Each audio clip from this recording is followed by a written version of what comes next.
appropriate car space that you not end up having someone on a road. Open the door, the light will come on. If the lights aren't on, it's very likely that the power switch is not on. Make sure the power switch is on. If the power switch is on and the lights are off, it may be flat, which may need to be manual, which we'll talk about soon. We take the controller.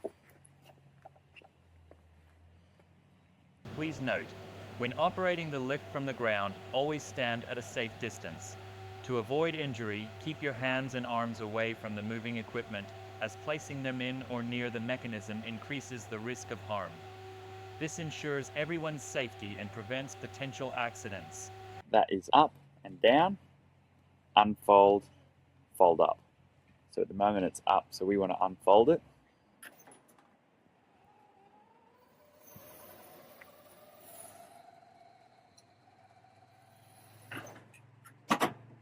Keep holding it down till it's all the way unfolded, then down. Hold it down till it's all the way to the ground. Mindful of feet underneath.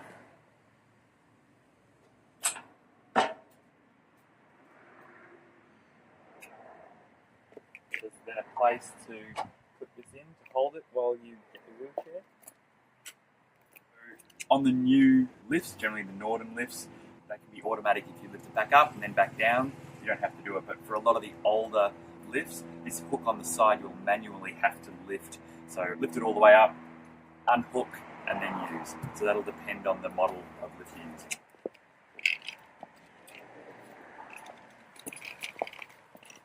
As you can see, this is quite a long space in the back of the bus. Where I am now, you need a good safe distance.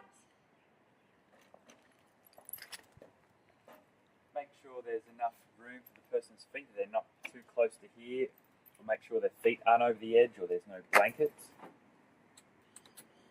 Lock the brakes, being mindful of leaning over people. You may need to come around the side and lock for them, or perhaps they can do it. We try and get the person in the wheelchair to do as much as they can themselves. If they can put their own brakes on, that's better. Want to make sure the lift is centered, both this way and this way. Otherwise the lift can start to favour one side and actually come out of alignment after a little while.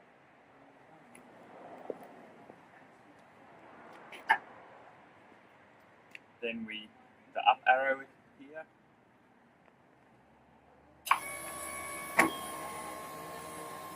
Ensuring that staff aren't on the platform, it's just the person in the wheelchair.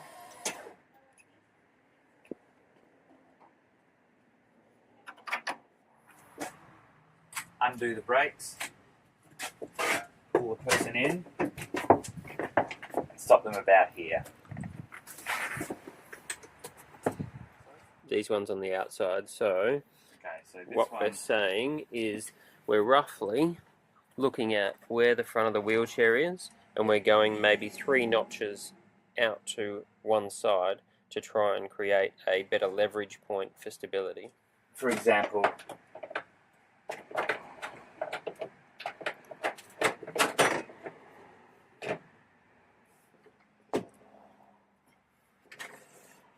not this component, because this is a removable bracket, and in an accident this will just come straight off, so we need to make sure it's on the actual chassis.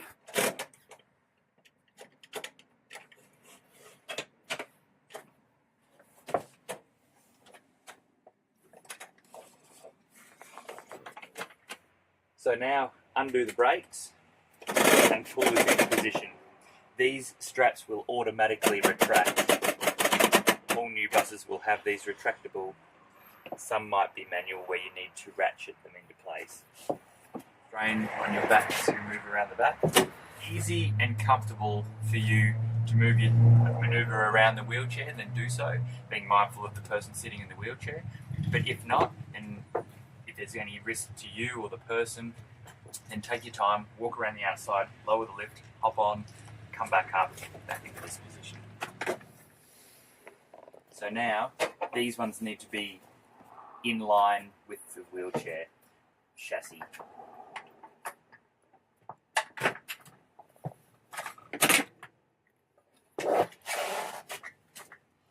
Again, in line with the floor, in line with the chassis where you're going to clip it, ensuring that on the back the hooks are in.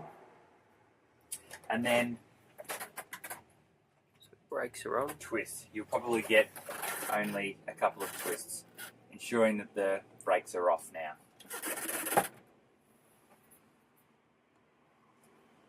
And it's locked and ready to go. Undo this clip and you'll have a piece this side, this size. As you can see, it goes down. That's the correct side to put the clip in. Up, that's upside down. So now it clips into place, and put this down the side of the person. And we want this to be as low here as we can. We want it to go around their hips, on their hip bones. If you do it around their abdomen, that's their organs, and if there was an accident, you can do some very serious damage and potentially fatal.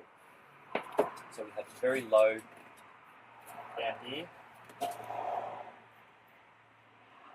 On this side here, clips, ensuring that it's that side down, clips there. And now, this one here is able to go across their lap and clip into place.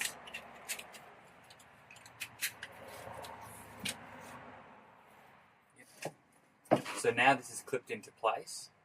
We need to tighten this side so it's now down this side like a normal seatbelt in a car. So we pull the strap on this side. I'm pulling this strap and tightening it here.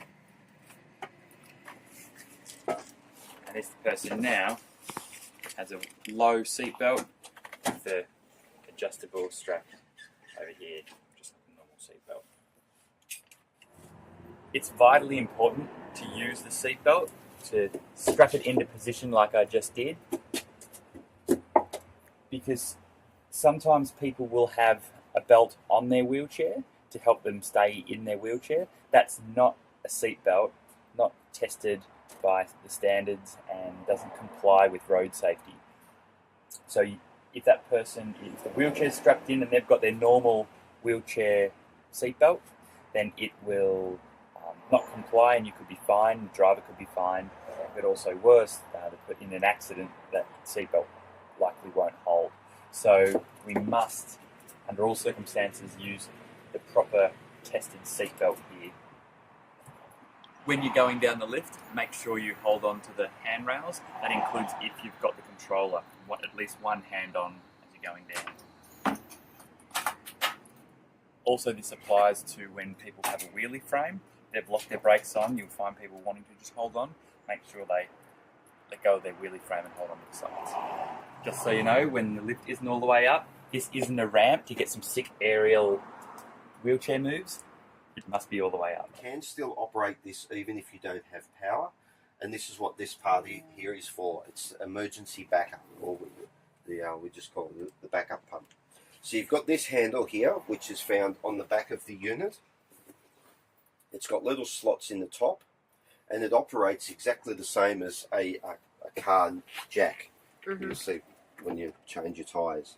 So these little slots just go onto the wings in this little thing here. So if you're looking at that thing, you just put this in, rotate it until you feel them just click in. Right, now if you look at my hands, I only gave that half a turn. Okay. And see what it's doing? Now, so that's going down. I'm just turning that very slightly. Very slightly. That's about a quarter of a turn. I've actually stopped it there, okay? That's not its natural position to stop, but I've stopped it there just in case. So you've got very fine control over the speed that falls down. Now all you're doing is literally just bleeding the arms of fluid. Okay. Right? In here is hydraulic fluid, and you're just taking that in and out of the arms to make this go up and down. That's the instructions, and if you have a look, there's not one word on there. So it's actually fairly simple.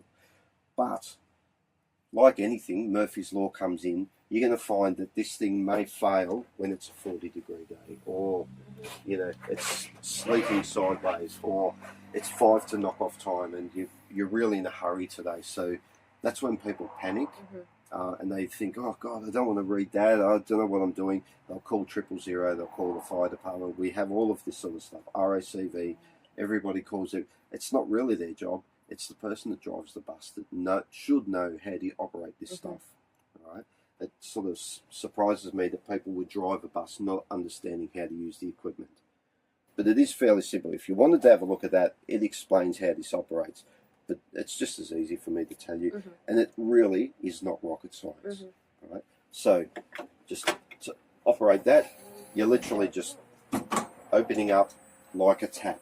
Okay. Yeah? Yep. And that's just going to go all the way down. It's just nothing but gravity. There's no motor running. Okay. It's just gravity, the weight of itself bringing it down. The fluid is getting pumped out or in, whichever way it goes. Once it settles, let the outboard barrier go all the way down. Done. Done. Right? Now the important thing is you need to turn that tap off. Okay? So basically what I'm doing now is I'm going to turn this back clockwise. Just tighten it. It doesn't have to be overly tight. But if you don't do that, your next step you can do all day. You're not going to get anywhere. Right? So the next part is now I'm pumping fluid from the reservoir in here back out into the arms again to lift it up. Does that make sense? Yeah. Right? So all I'm doing is pumping. This is nothing like, it's just the same as one of those old water pumps. Yeah? Does that make sense? Use the full arc. You see people doing this. Okay. Yeah. Okay. Use the full arc. Alright? Now you can have a person on that wheelchair and be doing this, or you can take them off. It just depends where it happens. If you're out at the hospital, you take someone to the hospital, you pull up in the hospital and it doesn't work, let that down, put them on, let them down again, all the way down, take them into wherever, come out, and then you can just do this to put this away. So you're just pumping it back up. Or the other way, you've brought them back here, you've got a wheelchair lift, a wheelchair on the lift already, and you can just do this to bring them back in, to bring them back here. Okay, you're only going to have to do it a couple of times. You're probably going to call us and say that help, it doesn't work. We'll send someone out.